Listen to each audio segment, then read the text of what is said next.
The game we are reviewing, discussing, and just generally considering today is Quarto.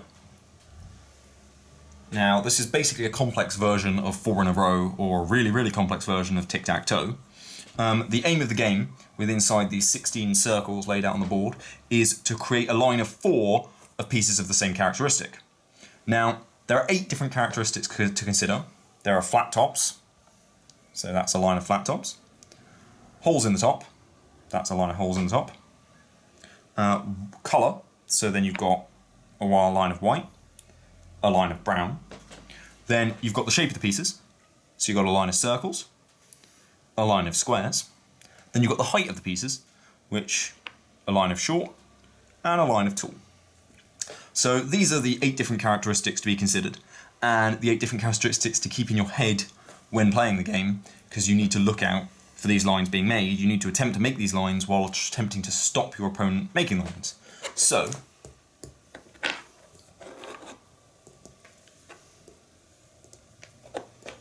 the game is played like this. You start by giving your opponent a piece. This is an important function of the game, as you need to choose a piece which they can't use to make Quarto. So we're just going to demonstrate a couple of times, and then we'll talk you through it. So.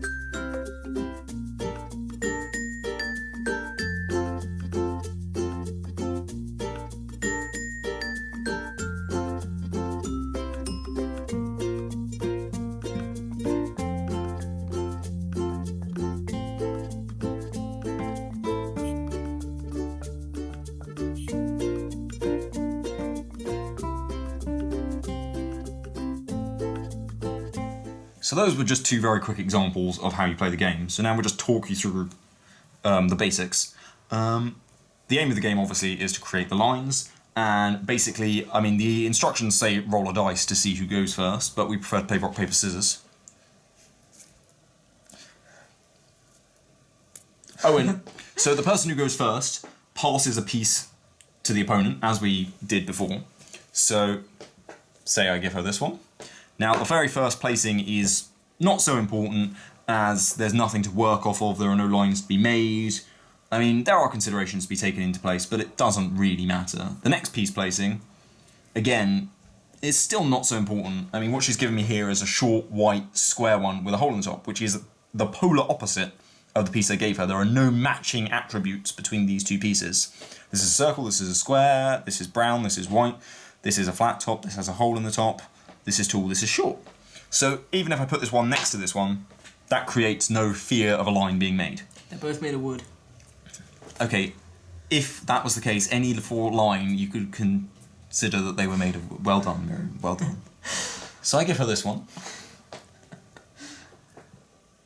Now she's placed it here, which starts a line of potential squares and potential holes in the top. So I need to keep an eye on that. But now she chooses to give me a piece. Now this is also square, so I can add it to this line, and you've got a line of 3 potential squares. So now I've got to consider what piece I give her, because if in this moment I don't see what I've done and give her a square piece, Quarto! But I'm not going to do that. So I give her a short circular piece instead. Thank you. Which she places there, and actually starts nothing. Flat tops. Oh, flat tops. See? That's what you've got to be careful for. Right. So she's given me a short piece with a hole in the top that's white. If I place it here, a line of shorts, a line of circles, etc. Anyway, you get the idea. So we'll complete this game slightly slower than we did the others. And yeah, you'll see how it goes.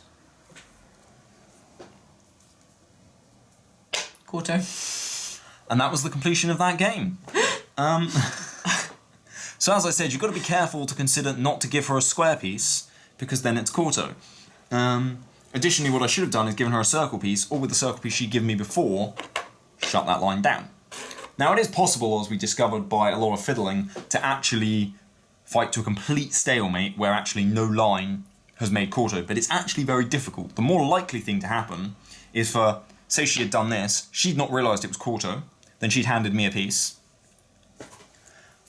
and I also didn't realise it was Quarto. At this point, if I had noticed, I could have been like, Quarto, and even though she'd made the line, because I was the one who noticed it, it would have been my win.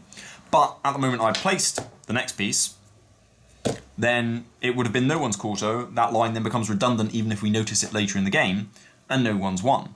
Or at least no one's won at that point. And if the board fills up completely, and even though there are a few lines that made Quarto but nobody noticed them, it's no one's Quarto.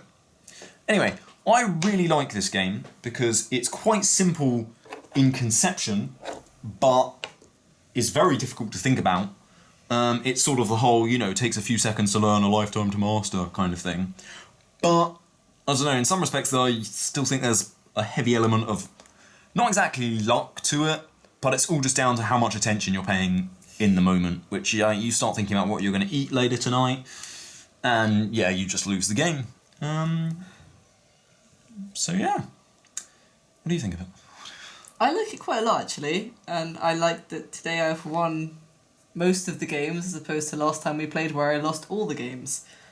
So this is a big plus, really. This is true. See, I'm thinking about what I have to eat later, so... I just fed you as well. Yeah, well, not enough. Anyway, that's Quarto. And we highly recommend it. Yes, we do highly recommend this game. If I were you, I would go and buy it now. Right now. Right this moment. Drop whatever you're doing and go and buy this game. Just buy the game. Yep, just do it. Thank you very much.